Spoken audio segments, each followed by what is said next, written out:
poisson d'avril. Parce qu'on est le 1er d'avril. Il y en a qui se disent « Oh, il n'y avait pas de capsule à 7 heures. Qu'est-ce qui s'est passé? » Ben, c'était un poisson d'avril. Bon, peut-être que c'est pas vrai aussi. Peut-être que c'est parce que j'avais oublié de faire une capsule. Mais ça, vous le saurez pas.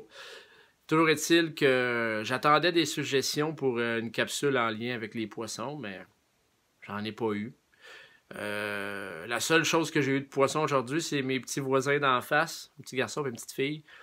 Brandon, Naomi, merci. Ils sont venus me porter des petits poissons sur ma porte de maison. Mais pas des vrais, là, collés, là, tu sais. Alors, c'est ça. Alors, aujourd'hui, petite histoire un petit peu plus sombre. C'est une légende. Moi, dans ma vie, j'ai toujours eu un rêve, et je l'ai pour longtemps, puis à un moment donné, ça va arriver. C'est un rêve qui va se réaliser. Je serai un aubergiste. Moi, c'est un rêve d'avoir une auberge. Ouais. J'aime ça quand je vais dans des auberges, mais avoir mon auberge à moi, j'aimerais ça. Puis je sais quel genre d'aubergiste que je vais être. Je vais être un aubergiste qui va prendre soin de ses clients. Parce que la plupart des auberges que je suis allé, c'est des aubergistes qui prennent soin de leurs clients.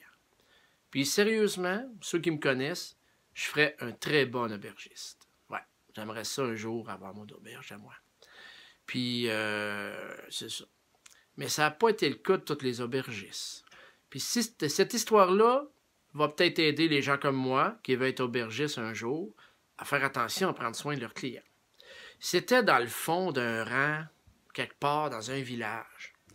Et là, un couple s'était installé une auberge. Il se disait, le monde, il passe là, c'était un chemin quand même, c'était je dis un rang, mais c'était un chemin où on passait souvent. Fait qu'ils ont installé l'auberge là. Tout va bien, puis c'est une auberge qui est devenue fréquentée, pas mal. Et là, ben, ils ont eu un fils, à un moment donné. Sauf que les clients ne savaient pas ça, mais c'était des aubergistes assez gratteux, qui souffraient d'une maladie qu'on appelle l'avarice. Oh que oui, l'avarice, être avare, gratteux, gratte-scène, cheap, comme disait Régent dans La Petite Vie. Je suis pas cheap! Mais ça allait bien, leur auberge. Mais là, à un moment donné, ils sont mis de gratteux puis de cheap. Écoute, ils ont coupé sur le ménage, fait que les chambres n'étaient pas propres. Ils coupaient leur boisson avec de l'eau. Ça, oh non, tu fais pas ça. Quelqu'un envoie pas un, couper mon gin avec de l'eau trop, tu sais. Et là, écoute, puis ils nourrissaient les chevaux des gens qui arrêtaient là avec n'importe quoi. Lavaient pas les draps tous les jours. Écoute, puis, ça du monde gratteux. Mais à un moment donné, quand ça sait que t'es trop gratteux, c'est ça. Le monde, ils ont commencé à jaser. Fait que, dans ce temps-là, t'avais pas Expedia puis tous les sites Internet pour donner ta cote ces auberges. Fait que c'était le bouche à oreille. Mais tellement gratteux, ça va pas de bon sens. Le monde a commencé à arrêter de venir. Fait que moins d'argent qui rentrait dans le portefeuille de l'aubergiste. Fait qu'ils sont devenus encore plus gratteux. Ils avaient accumulé une bonne fortune. Mais gratteux, en maudit. Tellement que quand leur fils a eu 16 ans, ils l'ont foutu à la porte. Puis ils ont expliqué à leur fils comment faire pour essayer dans la vie d'être gratteux. Fait que, écoute, quand ils ont dit à leur fils, tu pars, ils n'ont même pas donné d'argent de poche pour ses économies. Ils ont dit, tu pars, va faire ta vie, puis tu reviendras quand tu seras capable de payer ta part. Parce qu'ils ne voulaient même plus nourrir leur propre fils, tellement que... Fait qu'ils ont envoyé leur fils partir comme ça, faire sa vie, pas d'économie, rien, puis tu reviendras quand tu seras capable de payer ta part. Ça prend du monde cheap en maudit. Fait que le fils est parti. Et là, les années passent. Et là, la réputation des aubergistes cheap et gratteux et avares, ça s'est su. Fait que les gens arrêtaient de moins en moins. Et à un moment donné, il y a d'autres routes qui se sont ouvertes à un moment donné. Fait que l'auberge est devenue de moins en moins fréquentée. Fait qu'ils se sont repliés sur eux autres mêmes, sur leur richesse qu'ils avaient accumulée, mais était tout seul dans leur auberge. Puis bien des années plus tard, ça allait pas mieux non plus. Ah, il restait ouvert, mais à un moment donné, l'homme et la femme étaient tranquilles dans leur auberge, et là, ils entendent une carriole arriver. Ah ben. Et là, il y a comme une petite carriole, puis le cocher, il descend, puis il ouvre la porte, puis il y a un homme avec des sacs qui rentre dans l'auberge, puis le cocher s'en retourne. Fait que il y a un homme qui arrive. Hey, écoute, énervé, enfin, un client. Alors là, hey, installez-vous. Avez-vous faim? Parce que, oui, bon, le jeune homme s'est dit, je suis un étranger, comme ça, j'arrive d'un long voyage, puis je m'en viens faire un tour ici. On m'a dit que c'était une belle auberge. Ah oui, on va bien vous nourrir. Fait que, vous faim? J'ai des bonnes fins volards, que la madame a dit. Fait que, elle apporte une assiette de fins volards. Le gars, il regarde ça. C'est quoi ça? Ben, c'est des fins volards? Ben oui, ben t'es... Des fins volards, pas de l'or? C'est quoi ça? Ah, ben vous savez, les temps sont durs, qu'a dit la madame. Fait que, fallait la couper quelque part. Fait que, des fins volards, pas de l'or. Tu vois, ouais, ok, ben, je peux-tu boire quelque chose, ouais? Ah oui, qu'est-ce que vous voulez boire? Ben, n'importe quoi, une bonne petite boisson pour me ravigoter après mon voyage. Ah, il apporte un drink, il goûte à ça. Ben, voyons, c'est quoi ça? Ça coûte donc bien l'eau. Ah, ben, non, c'est une boisson locale, très reconnue ici, là. On s'excuse si vous aimez pas ça, mais vous arrivez de loin, peut-être vous connaissez pas les traditions locales. Quand il a dit, ah, ben, en tout cas, ça fait dur votre affaire. Il dit, écoutez, est-il possible d'avoir au moins une chambre avec des couvertures, puis une bûche dans le foyer, parce qu'il commence à faire froid? Ah, oui, pas de problème, on va vous faire ça. Ben, écoute, ils ont allumé un feu, ben, une coupe de bûche. Écoute, ils ont dit, prends la chambre, c'est temps, puis ben, tu peux avoir une couverture de plus si tu veux, mais ça, il y a des frais supplémentaires. Fait que le jeune homme, il avait des sacs avec lui. Il est sorti une pièce d'or d'un sac, puis il a dit, ça, pour la chambre, puis pour une couverture supplémentaire, ça fait-tu? Le bonhomme, il dit, une pièce d'or? Ouais, ben, peut-être la couverture, mais je suis pas sûr, on va mettre du bois dans le poêle. Fait qu'il sort de son sac, pas une pièce d'or, ce coup-là, une pépite d'or.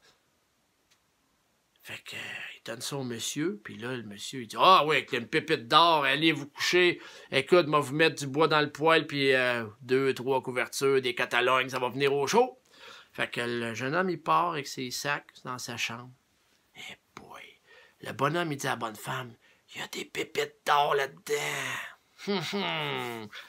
Écoute, le bonhomme, il dit à la bonne femme, il dit, le cocher l'a débarqué, ça a l'air d'un voyageur étranger, ça, tout seul.